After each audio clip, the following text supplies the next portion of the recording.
कहानी की शुरुआत होती है जिल नाम की एक महिला से, जो सेना की पूर्व डॉक्टर रह चुकी है और फिलहाल एक रिसर्च फैसिलिटी सिक्योरिटी गार्ड के रूप में काम करती है।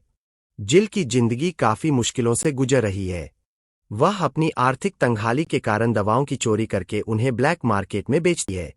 जिल के 2 बच्चे हैं, एक बड़ा बेटा नूह और एक छोटी बेटी मटिल्डा। लेकिन जिल के अतीत और ड्रग्स की आदतों की वजह से उसके बच्चे उसकी माँ यानी बच्चों की दादी डोरिस के साथ रहते हैं। जिल सिर्फ कभी कभी ही अपने बच्चों से मिलने आ पाती है। एक सुबह जिल अपने बच्चों को लेकर कार से बाहर निकलती है। मौसम बिल्कुल सामान्य लग रहा होता है और तीनों आपस में बातें कर रहे होते हैं। लेकिन तभी अचानक आसमान में एक अजीब सी हलचल होती है। ऐसा लगता है जैसे कोई बहुत बड़ा सोलर फ्लेयर या इलेक्ट्रोमैग्नेटिक पल्स ईएमपी पृथ्वी से टकराया हो। जिल अपनी कार पर से नियंत्रण खो देती है और उनकी गाड़ी सीधे सड़क किनारे बने एक गहरे तालाब में जा गिरती है। पानी धीरे धीरे कार के अंदर भरने लगता है। जिल और नूह किसी तरह संघर्ष करके कार का दरवाजा खोलते हैं और पानी से बाहर आने की कोशिश करते हैं। लेकिन छोटी मटिल्डा कार के अंदर ही फंस जाती है। जिल अपनी पूरी ताकत लगाकर मटिल्डा को पानी से बाहर निकालती है। उस वक्त मटिल्डा के दिल की धड़कनें रुक चुकी होती है और वह सांस नहीं ले पा रही होती। वहां मौजूद एक लोकल पुलिस ऑफिसर तुरंत मदद के लिए आगे आता है और मटिल्डा को सीपीआर देना शुरू करता है। कुछ सेकंड्स के कड़े संघर्ष के बाद मटिल्डा के फेफड़ों से पानी बाहर निकलता है और वह अचानक एक गहरी सांस लेकर होश में आ जाती है। यह घटना मामूली लग सकती है, लेकिन यही इस पूरी फिल्म का सबसे बड़ा टर्निंग पॉइंट है। जिल अपने बच्चों को लेकर तुरंत नजदीकी अस्पताल पहुंचती है ताकि मटिल्डा का चेकअप कराया जा सके। लेकिन अस्पताल का नजारा देखकर उसके होश उड़ जाते हैं। पूरा अस्पताल मरीजों और घायलों से भरा पड़ा है। सबसे अजीब बात यह है कि अस्पताल की सारी आधुनिक मशीनें, वेंटिलेटर्स और लाइफ सपोर्ट सिस्टम बिजली न होने के कारण बंद पड़े हैं। रात होती है और असली तबाही का सिलसिला अब शुरू होता है। जिल अपने बच्चों के साथ घर लौट आती है। नूह और जिल पूरी रात बिस्तर पर करवटें बदलते रहते हैं, लेकिन उनकी आंखों में नींद का एक कतरा भी नहीं आता। जिल को लगता है कि शायद दिन के हादसे के तनाव की वजह से ऐसा हो रहा है। लेकिन जब वह सुबह उठकर बाहर जाती है तो उसे पता चलता है कि उसके पड़ोसियों का भी यही हाल है। कोई भी इंसान सो नहीं पाया है। तभी जिल की नज़र मटिल्डा पर पड़ती है। मटिल्डा अपने कमरे में बहुत ही सुकून और गहरी नींद में सो रही होती है। जिल को यह देखकर अजीब तो लगता है, लेकिन वह इसे नजरअंदाज कर देती है। अगले दिन जिल जब अपने काम पर यानी उस रिसर्च फैसिलिटी में जाती है जहां वह काम करती थी, तो उसे वहां मिलिट्री की भारी हलचल दिखाई देती है। वहां उसकी मुलाकात अपनी पुरानी सीनियर डॉक्टर मर्फी से होती है। डॉक्टर मर्फी एक बेहद गंभीर और डरावने सच का खुलासा करती है। वह बताती है कि उस वैश्विक घटना ने न केवल पृथ्वी के सारे इलेक्ट्रॉनिक को बर्बाद कर दिया है, बल्कि इंसानों के दिमाग के उस हिस्से को भी पूरी तरह से डैमेज कर दिया है जो नींद को नियंत्रित करता है। अब दुनिया का कोई भी इंसान सो नहीं सकता। डॉक्टर मर्फी आगे बताती है कि नींद न आने के कारण इंसान का दिमाग धीरे धीरे काम करना बंद कर देगा। पहले दिन थकावट होगी, दूसरे दिन मतिभ्रम हेलुसिनेशंस शुरू होंगे, तीसरे दिन सोचने समझने की क्षमता खत्म हो जाएगी और कुछ ही दिनों के भीतर अंगों के फेल होने से पूरी मानव जाति का अंत हो जाएगा। जिल भागकर वापस अपने घर आती है। उसे अब समझ आता है कि मटिल्डा का सोना कोई सामान्य बात नहीं है। मटिल्डा इस पूरी दुनिया में शायद इकलौती बच्ची है जो सो सकती है। जिल जानती है कि अगर मिलिट्री या आम लोगों को मटिल्डा के बारे में पता चला तो वे उस पर क्रूर एक्सपेरिमेंट करेंगे या उसे कोई चमत्कार मानकर छीन लेंगे। जिल अपनी मां डोरिस को यह बात बताती है और मटिल्डा को छुपाने का फैसला करती है। लेकिन हालात बहुत तेजी से बिगड़ रहे होते हैं। नींद न आने का असर अब लोगों के चेहरों पर दिखने लगा है। उनकी आंखें लाल हो चुकी है और उनका व्यवहार चिड़चिड़ा और हिंसक होने लगा है। शहर के लोग अपनी मानसिक स्थिति खोने लगते हैं।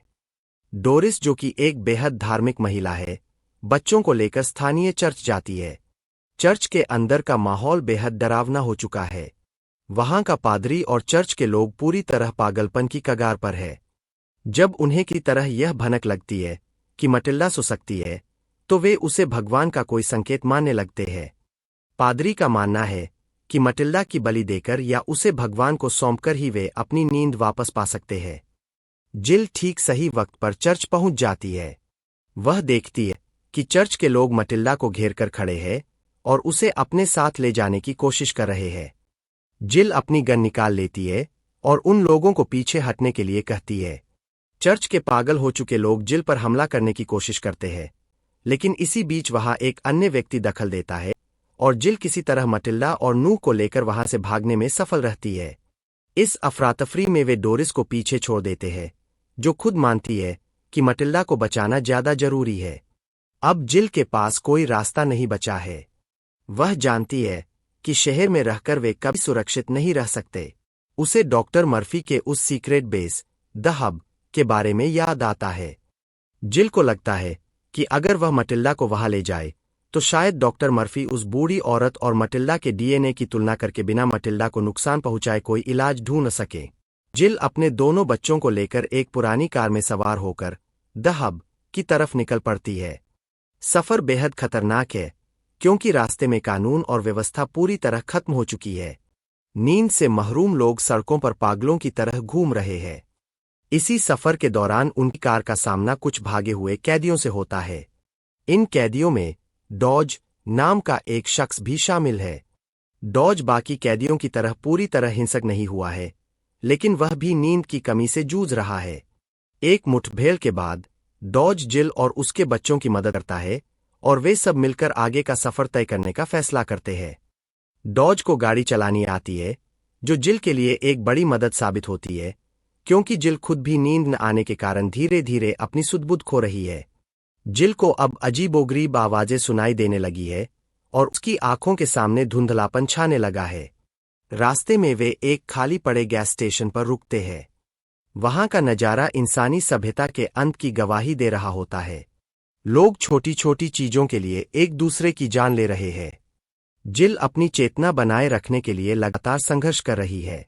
वह नूह को समझाती है कि अगर उसे कुछ हो जाता है तो नूह को ही मटिल्डा का ख्याल रखना होगा और उसे हर हाल में सुरक्षित रखना होगा। नूह खुद भी बेहद थका हुआ है और उसकी आंखें भी लाल हो चुकी है। केवल मटिल्डा ही है जो इस गाड़ी के पीछे शांत बैठी हुई है, क्योंकि वह समय पर सो पा रही है।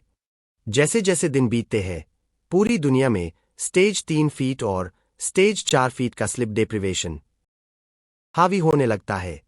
इसका मतलब है कि इंसानों का दिमाग अब पूरी तरह से मतिभ्रम और पैरानॉयल अत्यधिक शक करने की बीमारी का शिकार हो चुका है। रास्ते में उन्हें मिलिट्री के कुछ जवान मिलते हैं जो अपनी ही चौकियां छोड़कर पागलों की तरह घूम रहे हैं। एक सीन में वे देखते हैं कि कुछ लोग बिना कपड़ों के सड़कों पर घूम रहे हैं और उन्हें इस बात का जरा भी एहसास नहीं है कि वे क्या कर रहे हैं। जिल, डॉज और बच्चे आखिरकार द हब के बाहरी इलाके में पहुंच जाते हैं, लेकिन वहां का नजारा उम्मीद के बिल्कुल उलट होता है। मिलिट्री का यह बेस किसी सुरक्षित ठिकाने के बजाय एक कुर्गिस्तान की तरह दिख रहा है। चारों तरफ कंटीले तार लगे हैं और हथियारों से लैस सैनिक तैनात है, लेकिन उन सैनिकों की मानसिक स्थिति भी बेहद नाजुक है। वे हर आने जाने वाले पर शक कर रहे हैं और बिना किसी ठोस वजह के गोलियां चला रहे हैं। जिल किसी तरह बेस के अंदर घुसने की योजना बनाती है। वह मटिल्डा को कार में छुपा देती है और डॉज के साथ मिलकर हालात का जायजा लेने अंदर जाती है, लेकिन नींद की कमी के कारण जिल का दिमाग उसका साथ छोड़ देता है। वह सही तरीके से सोच नहीं पाती और पकड़ी जाती है। डॉक्टर मर्फी को जब पता चलता है कि जिल यहां आई है तो वह उसे अपने पास बुलाती है। डॉक्टर मर्फी के लैब के अंदर का नजारा बेहद खौफनाक है। वह बूढ़ी औरत जो सो सकती थी, उसे अनगिनत मशीनों से बांधकर रखा गया है। रिसर्च के नाम पर उस पर इतने क्रूर प्रयोग किए गए हैं कि उसकी मानसिक स्थिति पूरी तरह तबाह हो चुकी है और उसके दिमाग में भयंकर सूजन आ गई है। वह औरत मरने की कगार पर है। डॉक्टर मर्फी भी खुद कई दिनों से सोई नहीं है, इसलिए उनका दिमाग भी पूरी तरह सनकी हो चुका है। जब उन्हें पता चलता है कि जिल की बेटी मटिल्डा भी सो सकती है, तो उनकी आंखों में एक अजीब सी दीवानगी आ जाती है। वह मटिल्डा को ढूंढने के लिए अपने सैनिकों को आदेश देती है। मटिल्डा और नूह भी ज्यादा देर तक बाहर नहीं छुप पाते और सैनिकों द्वारा पकड़कर लैब के अंदर ले आए जाते हैं। डॉक्टर मर्फी मटिल्डा को देखकर खुश हो जाती है और तुरंत उस पर भी वही जानलेवा एक्सपेरिमेंट शुरू करने की तैयारी करती है जो उन्होंने उस बूढ़ी औरत पर किए थे। जिल अपनी बेटी को बचाने के लिए तड़पती है, लेकिन उसे बांध दिया जाता है। इसी बीच उस बूढ़ी औरत की मौत हो जाती है। इलाज की आखिरी उम्मीद टूटने के बाद लैब के अंदर मौजूद वैज्ञानिकों और सैनिकों का बचा-कुचा मानसिक संतुलन भी पूरी तरह टूट जाता है। सैनिकों के भीतर का पैरानोइया इस कदर बढ़ जाता है कि उन्हें लगता है कि उनके साथी ही उनके दुश्मन हैं। अचानक बेस के भीतर एक सैनिक अपनी राइफल उठाता है और दूसरे सैनिक पर गोली चला देता है। इसके बाद वहां अंधाधुंध कत्लेआम शुरू हो जाता है। जो सैनिक कल तक एक दूसरे के साथ कंधे से कंधा मिलाकर ड्यूटी कर रहे थे, वे अब एक दूसरे के खून के प्यासे हो जाते हैं। चारों तरफ गोलियों की गूंज और चीखें सुनाई देने लगती है। डॉज इस अराजकता का फायदा उठाकर जिल और बच्चों को छुड़ाने की कोशिश करता है, लेकिन इस क्रॉसफायर में वह खुद एक सैनिक की गोली का शिकार हो जाता है और वही दम तोड़ देता है। जिल किसी तरह अपने बंधनों को खोलती है और मटिल्डा तथा नू को लेकर उस खूनी लैब से बाहर भागने की कोशिश करती है। गलियारे लाशों से पटे पड़े हैं और दीवारें खून से रंगी हुई है। डॉक्टर मर्फी पूरी तरह पागल हो चुकी है और अपनी ही गन से खुद को या किसी और को मारने के लिए आगे बढ़ती है, लेकिन जल्द ही वे भी इस सामूहिक पागलपन की भेंट चढ़ जाती है। जिल, नूह और मटिल्डा जैसे तैसे बेस के पिछले रास्ते से बाहर निकलते हैं, लेकिन जिल की हालत अब इतनी खराब हो चुकी है कि वह जमीन पर गिर पड़ती है। उसके अंगों ने काम करना बंद करना शुरू कर दिया है। नूह अपनी माँ और बहन को बचाने के लिए बेस की एक गाड़ी की चाबी ढूंढता है और उन्हें लेकर वहां से दूर भागने की कोशिश करता है, लेकिन नूह भी नींद की कमी के आखिरी चरण में पहुंच चुका है। मटिल्डा यह देखकर दंग रह जाती है। वह अपनी माँ जिल की तरफ देखती है, जो खुद भी मौत के बेहद करीब है। मटिल्डा के दिमाग में अचानक बिजली की तरह एक बात कौंधती है। मटिल्डा को समझ आ जाता है कि उस रहस्यमयी वैश्विक घटना ने इंसानों के दिमाग को एक अलग ही फ्रीक्वेंसी पर लॉक कर दिया था, जिसकी वजह से नींद नाम का सिस्टम क्रैश हो गया था। मटिल्डा खुद क्यों सो पा रही थी?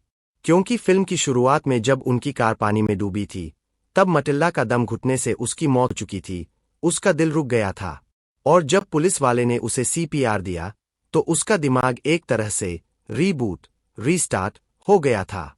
ठीक इसी तरह नूह को जब बिजली का झटका लगा और उसका दिल रुका, और जब मटिल्डा ने उसे दोबारा जिंदा किया, तो नूह का दिमाग भी रीबूट हो गया और उसका स्लिप साइकिल वापस आ गया।